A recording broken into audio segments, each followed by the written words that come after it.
With every excuse in the world, who would have blamed him? Yosef Hatzaddik, betrayed by his family, sent to the slums of Manhattan, now with a tremendous nisayon in front of him. With Eshes Potifar's advances, Yosef's response is Vayima'en. In fact, actually, well, that word actually means, and I will not. Vayima'en, no. Vayima'en, not today. Vayima'en, never. No. And a lot of times our battle with the Yetzer Hara, Rebroadc points out, must begin first with a no before you start to get into a back and forth. But there's an interesting trope on the word Vayima'en, and in Nefesh HaChaim Shar Beis, Reb Chaim Volozhin tells us that the tropes, the cantillation marks, imply subtle ideas, ta'amim, certain flavors to the story. And the trope is a Shalsheles. It's this lightning bolt. It's this zigzag line above the word. And it's only used 4 times, to my knowledge, throughout the 5 books of Moses. And the question is, what does the Shalsheles trope imply? Now, according to the contemporary and more common approach, the Shalsheles implies a chain. That's what it means. A link, which is probably to understand and means to tell us that Yosef Hatzaddik, he saw the visage of his father in the window, as the Gemara in Saita tells us, and he remembered there's this link, there's this chain back to Har Sinai. And how could I sin? I stand to lose so much. So therefore, Shalsheles implies this subtle flavor of how he overcame this nisayon. But when you look a little bit deeper into what a Shalsheles means, there's much literature, and specifically from Reb Yehuda ibn Kaspi, born in 1280, who tells us that it actually implies uncertainty.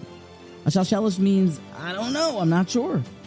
Which I thought, this is my own insight or suggestion, not sourced. But that's even more inspiring. Yosef Hatzaddik, uncertain till the very end. According to one approach, Machlekes Rav and Shmuel, on that day, Vayimahu, on that day he went in, he was going to sin, he couldn't fight it anymore.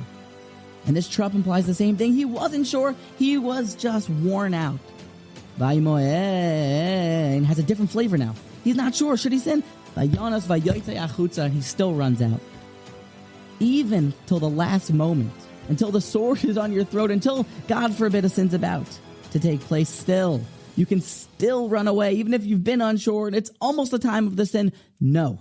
Vayima'en, run away. The Yosef problem had now been extinguished. He had been thrown into the pit, and now the brothers can sit down for a bite to eat. When they notice a caravan of Yishmaelim coming from the distance, Ba'a Migilad, and the Torah tells us, V'Yishmaelim, and their camels were carrying Nichat V'Tzarei Velat, carrying these spices, these balm and ladamum and gum, and why do we need to know this seemingly extra detail?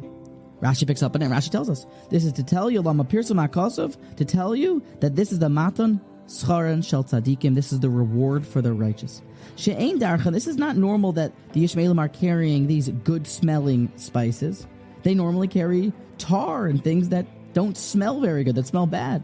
Ulezen is Damna B'Shamayim, and that this is from heaven, Shelo Yuzak Meriach Ra, because Hashem didn't want Yosef to be bothered, to be harmed by bad smells. Now, Rabim Temu'im, people ask, everyone asks, this good smells? This is going to make things better? This is where we can learn the Matan Scharan Shel Tzadikim. You've been locked in jail. Wrongly, you didn't even do anything, and now you're stuck there? But then you come down to lunch and say, oh wow, good lunch here in jail. No, things are melting for Yosef, but we care about the good smells, and here so many good, beautiful pshatim, according to the each mahalach, comes to be. In Kelm, they said from here that you see that Hashem, even when he gives judgment, it's exacting. It's not a step more than it needs to be. A person should be mechuzuk, you should be inspired that even though this isn't going well for me, it's not a step more. Hashem still only gives out exactly the right amount. In Rebroadc, they said, look what a person can accomplish. Look, you can be a tzaddik, and Hashem takes care of you, even in the darkest places. Look how great it is and how great we can become. In Rebroadc, they said, Nebuch, even when we're great, still sometimes we're pulled after Taivas Olam Hazeh, we're pulled after, we still want the good smells. And in Mir, they said, look, this is Hashem, this is Tati taking care of me, even though everything is falling apart, but clearly Hashem's running the world. In Brisk, they said, well, it smells good, so now I can learn. It would have been usher to learn. And Lulei Sayros Chashashua Zavadati. Without the Torah, what's going to be? I need the Torah. Now it smells good. At least I can learn in the Chasidim. They learned from this Rashi that good smells are ruchnius, we know, like from the Sumim on Motzei Shabbos. And even though the Gashmius was falling apart, the ruchnius was still there. How many beautiful pshatim can we learn out from this Rashi, each according to their own mahalach? Thank you for listening to that episode. I hope you're well. This is Michal. Don't forget to smash that subscribe button and check out all the podcasts from the Motivation Congregation Podcast Network. Please reach out on WhatsApp.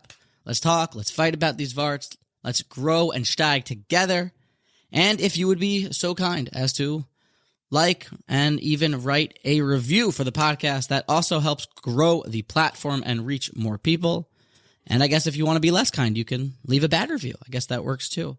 Either way, smash the link below, reach out on WhatsApp, and let's be in touch. Have a great day.